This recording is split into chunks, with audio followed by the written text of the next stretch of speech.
Welcome to the step-by-step guide on how to bind or change your Google Authentication. Go to our website homepage at www.bitnasdaq.com. Here log into your BitNasdaq account. Once logged in, click on the profile icon. From the drop-down menu, click the Security section. On the Security page, go to the Google Authentication section. Here click the Set Verification button next to Google Authentication. On the page under the Binding Google Authenticator, there will be a QR code.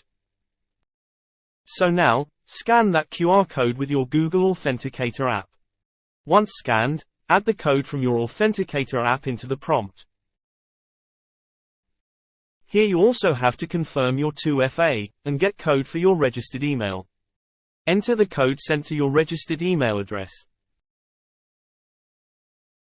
Now, click the Confirm button and there you have it. Your Google Authentication has been bound successfully to your BitNasdaq account.